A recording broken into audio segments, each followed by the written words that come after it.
Hello বন্ধুরা, জানা দেশ অজানা কথায় সকলকে স্বাগত। সামনে আমাদের বাঙালিদের বিশেষ উৎসব জামাই ষষ্ঠী। বাড়িতে বিশাল আনন্দের রব, কিন্তু আমরা সকলেই জানি কি কী থেকে এলো এই জামাই ষষ্ঠী। যারা জানি তারা তো জানি, আর যারা একটু জানি না তাদের জন্য বলি শুনুন। এ নিয়ে প্রচুর প্রাচীন মতভেদ আছে, তার মধ্যে একটি আজকে বলছি।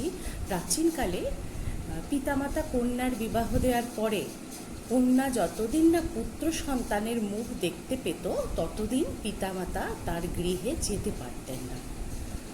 তো কালের গতিতে অনেকেই খুব তাড়াতাড়ি পুত্র সন্তানের মুখ দেখতে পেতেন না, বা অন্যান্য বন্ধ্যাত্বজনিত কারণে এবং শিশু মৃত্যুর কারণে পিতামাতার সঙ্গে কন্যার দেখা হওয়ায় বেশ দূরত্ব সৃষ্টি হয়েছিল।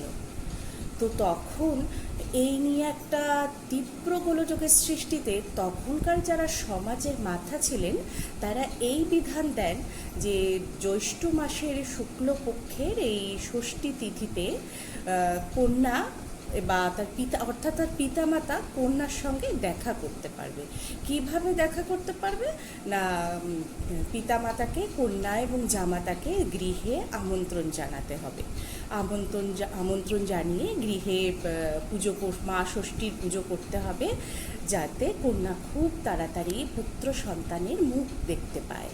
এটি কালক্রমে আমাদের জামাই ষষ্ঠীতে রূপান্তরিত হয়েছে। পরের গল্পটি পরের দিন বলবো।